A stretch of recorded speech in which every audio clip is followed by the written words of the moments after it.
So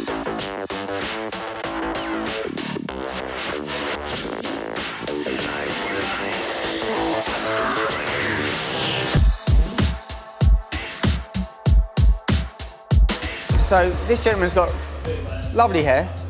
You can see that it's grown out quite thick on the back and sides, and he's got a nice length on top. So I don't really want to mess with that shape. I'm just going to go through and probably trim the ends off and reshape it. I'm going to work with kind of gradual lengths through the back and sides.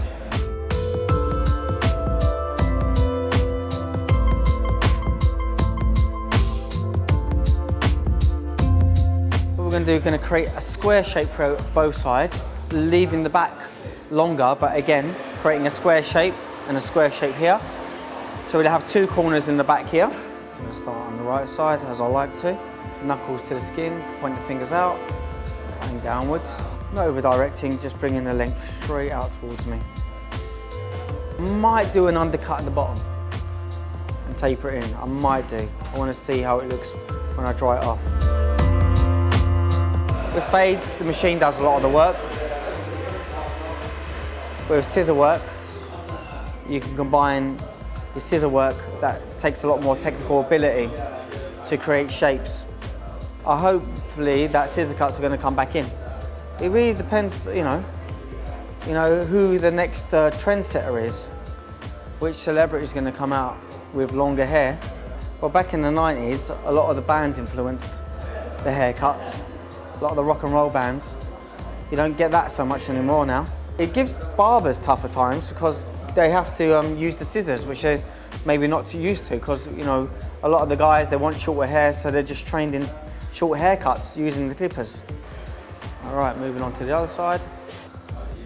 Very important to have good finger control, good tension when you're creating a square shape especially. So if you don't practice that skill, you're never going to get better at it. I think some barbers are slightly intimidated by scissor cuts. They can seem a bit daunting to some because of what's required to create the haircut.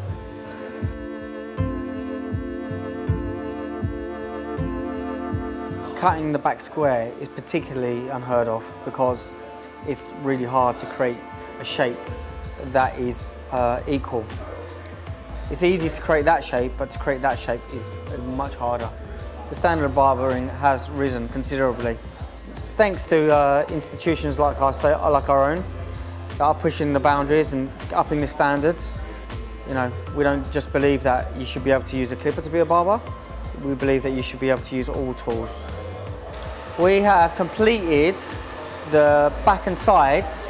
So what I did a square shape through the sides, creating the same length here as it is here, but it's over directed. So as you get to the back, the hair gets longer.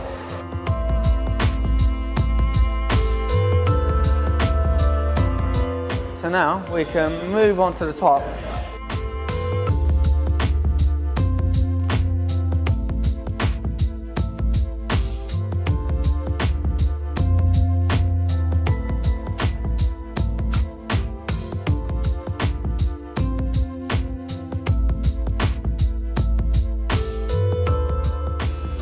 Going through, cross-checking my shape, dusting off any little imperfections. I will do this again when the hair's dry as well. I built the foundations up in the haircut, got the shape in. Now I need to diffuse it and personalise it and put my signature on it. So just a quick rough dry.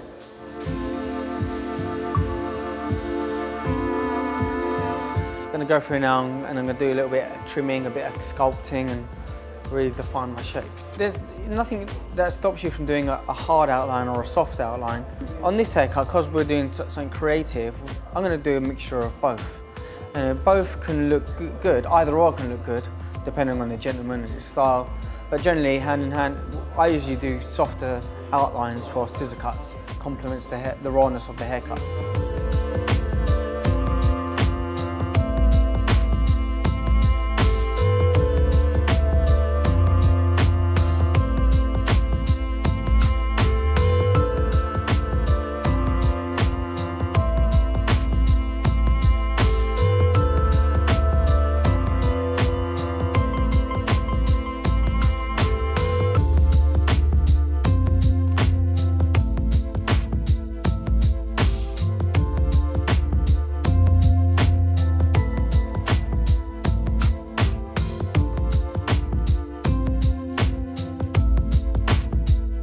so much hair.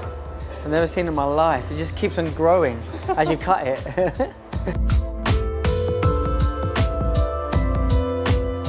All right, so let's do something experimental.